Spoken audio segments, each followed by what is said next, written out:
Halo Sobat Keker, bagaimana nih kabarnya hari ini? Semoga Sobat Keker semuanya tetap sehat ya. Tak kenal maka tak sayang.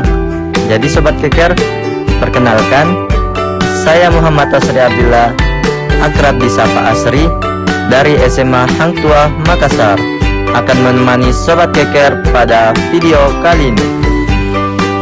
Sobat Keker tahu gak style hits masa kini yang kece banget?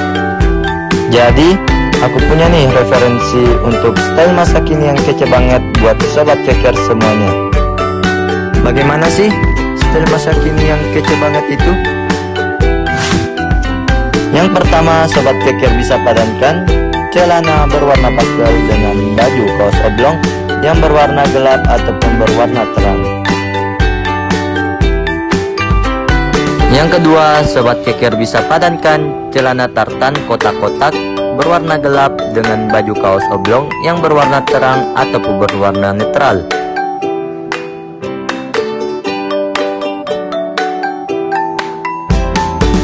Selanjutnya, Sobat Keker bisa padankan celana tartan dengan baju kaos tie-dye atau berwarna terang.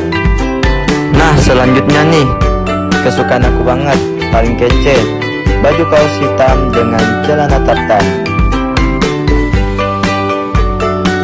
Nah, yang terakhir yaitu warna kaos yang matching dengan warna celana yang sumpah keren banget. Nah, itulah tadi style hits yang kece buat Sobat Keker semuanya. Jadi buat Sobat Keker yang suka memakai kaos oblong, mau pilih yang mana nih di antara style yang tadi? Yang pastinya tetap harus tampil kece dong. Terima kasih yang sudah menonton. See you the next video.